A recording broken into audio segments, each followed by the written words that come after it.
જોજો મોણા મળે તો કેવું મળે, મોણો મળે ને તો કેવું મળે મામા. આ છોકરું અને ત્યાં નોકરી કરે, શું કરે? નોકરી કરે. એને મારા મઢે આવ્યો મામા કે માં મારો શેઠ મરી જશે. મારા શેઠ ના 1.5 કરોડ રૂપિયા ડૂબી ગયા. એક વાર 1 કરોડ ડૂબી ગયો અને હમણાં માં 1.5 કિલા સોનો જતો રહ્યો મામા. એટલે મારા શેઠ ને મરવાનો વારો આવ્યો. માં નાના નાના છોકરો છે, તું મરવા ના દેતી. અને ચોર ચોરી કરી ગયો. મેં એનાથી વાયદો કર્યો કે ચોરે પકડી લઉં, તારા શેઠ ને નહીં મરવા દઉં. એને ઉઠાઈને રાજસ્થાન લઈને ના આવું તો તારી માતા ના કહેવાઉં. મામા લી માત કી જય હો. એને તો ઓળખતી નહીં હતી, કશું લેવા દેવાય નહીં હતા, એને મારે કોઈ મતલબ નહીં હતા. પણ ઓને મને કગર નોકી, ઓને મને માં કહીને હાથ જોડ્યા.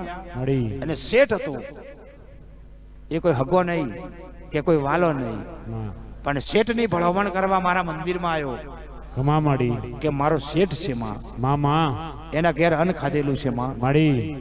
એટલે ઓના નાનો નાનો છોકરો છે એ છોકરો શું કરશે માં?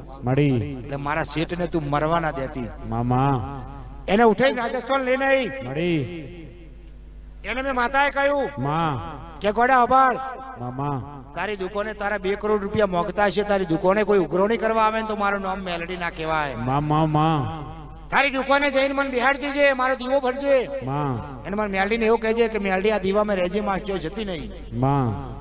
પગે લાગજે મને દુકાને જઈને, અને મારો દીવો ભરજે. તારી દુકાને કોઈ 2 કરોડ મોંઘતો હશે, તારી દુકાને આવવા દઉં તો મારું નામ મેલડી ના કહેવાય.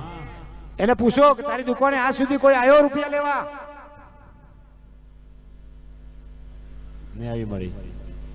પૈસા કોઈ છોડે નહીં? છોડે મળી. નહીં છોડે મળી. આજ સુધી તારી દુકાને કોઈ ઉઘરાણી કરવા આવ્યો રૂપિયા લેવા?